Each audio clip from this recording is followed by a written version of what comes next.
नमस्कार। आज हिंदी की कक्षा में हम करेंगे समास। समास का इंट्रोडक्शन मैंने पहले आपको दिया था कि जब दो या दो से अधिक शब्दों को मिलाकर एक अलग से शब्द बना दिया जाता है तो उसे समास कहते हैं, है ना। शब्द निर्माण की प्रक्रिया है ये। समास के 6 भेद हैं।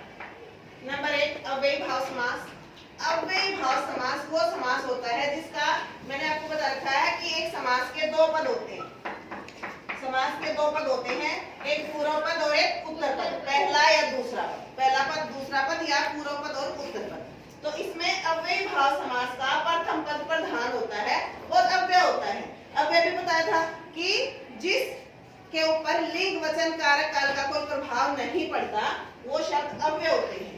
जैसे एग्जाम्पल आजन, प्रतिवर्ष, भरपेट, गली गली, इसमें पुनरुक्ति शब्द आते हैं। शब्द वही होगा, दोबारा से बोला जाएगा। जैसे गली गली, रातों रात, दिनों दिन, धीरे धीरे, जल्दी जल्दी। तो ये जहाँ ये शब्द होंगे और जिसका पहला पद अव्यय होगा वो कौन सा समास होगा? अव्ययी भाव समास। दूसरा समास था हमारा दूसरा समास है तत्पुरुष समास। तत्पुरुष समास का उत्तर पद दैट्स मीन दूसरा पद प्रधान मुख्य होता है और कारक विभक्तियों का लोप होता है। जब हम समास बनाते हैं तो जो कारक की विभक्तियां 8 होती हैं, लेकिन इसमें 6 विभक्तियों का प्रयोग होता है। पहली और आखिरी विभक्ति कर्ता और संबोधन, दोनों विभक्तियां यहाँ प्रयोग नहीं होती, केवल 6 होती है बीच वाली। तो जब हम समास बनाते हैं तो 6 की 6 विभक्तियों का लोप हो जाता है और नया शब्द बन जाता है।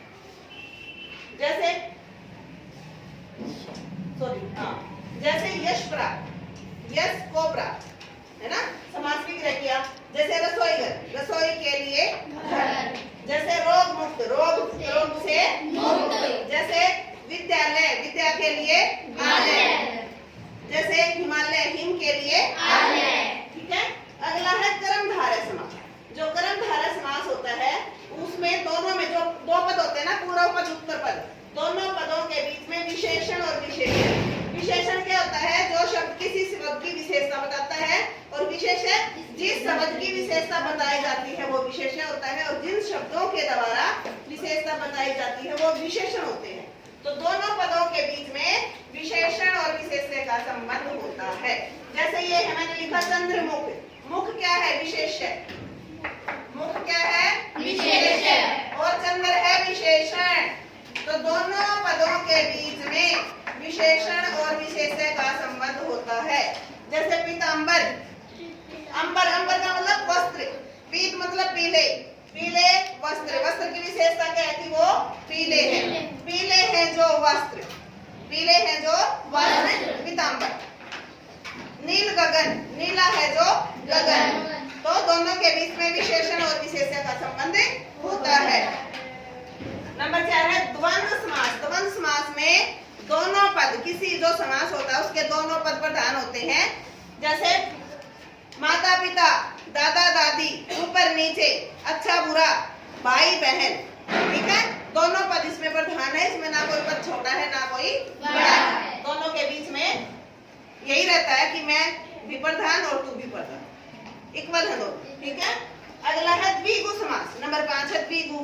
जो द्विगु समास होता है उस समास का पहला पद संख्यावाचक होता है। जैसे काउंटिंग होती है उसमें। जैसे चौराहा, 4 राहों का समूह, या समाहार जहाँ चारों रास्ते मिलते हैं।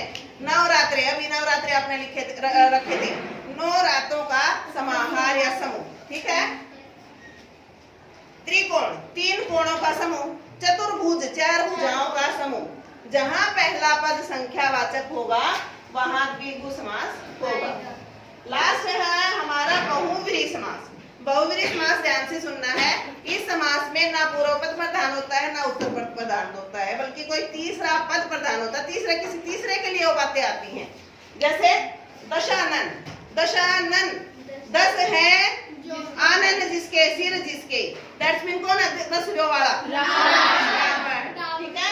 नीलकंठ, नीला है कंठ जिसका, मैंने यहाँ लंबोदर, लंबा है उदर जिसका, गणेश। एक चीज और लिखूंगी, जैसे मैंने यहाँ पीतांबर लिखा था, मैं यहाँ पीतांबर भी लिख सकती हूँ।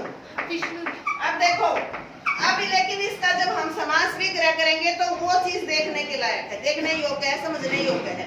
यहाँ मैंने बोला पीत है जो अंबर, है ना, पीत है जो अंबर, अंबर क्या होते हैं, वस्त्र, जो वस्त्र पीले हैं, कर्मधारय समास।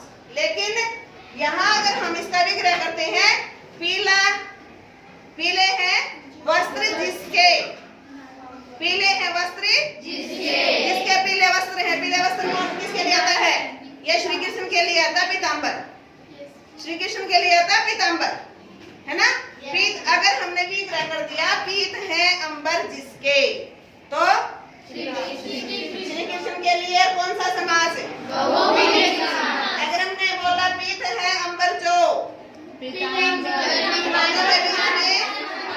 और विशेषण का संबंध, और कौन सा समास है, कर्मधारय समास। तो बेटा ये हमारे समास थे, आपको समझ में आ गए।